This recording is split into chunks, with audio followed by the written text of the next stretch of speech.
Jajaran Direktorat Polisi Air Kepolisian Daerah Sumatera Selatan akhirnya meringkus salah satu bandar sabu dengan inisial MA di kawasan perairan Sungai Baung, Desa Bukit Batu, Air Sugihan, Kabupaten Oki pada Minggu lalu.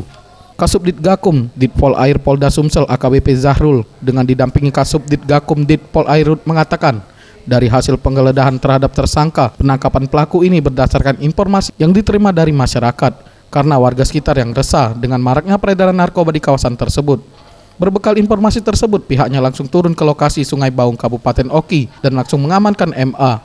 Dari hasil penggeledahan, ditemukan 6 paket sabu seberat 0,9 gram yang disimpan di dalam dompet. Kemudian pihaknya menyita beberapa uang tunai sebesar Rp3.600.000. Selanjutnya, tersangka beserta barang bukti langsung digiring ke Mako Ditpol Air Polda Sumsel guna pemeriksaan lebih lanjut.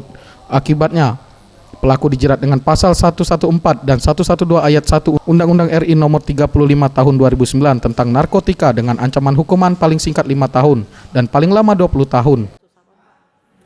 Jadi hasil penyelidikan anggota Subdit Gakum Ditpol Air Polda Sumsel di daerah Baung, Kabupaten Oki, ya, diindikasi di sana ada masyarakat, ya, oknum lah, mengedarkan narkoba. Jadi kita melakukan penyelidikan ke arah sana. Akhirnya kita menemukan satu orang, ya, yang diduga selaku pengedar di sana, yang namanya Muslimin.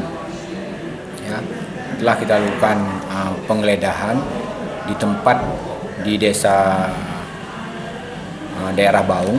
Ya, kita menemukan 6 paket kecil yang diduga sabu.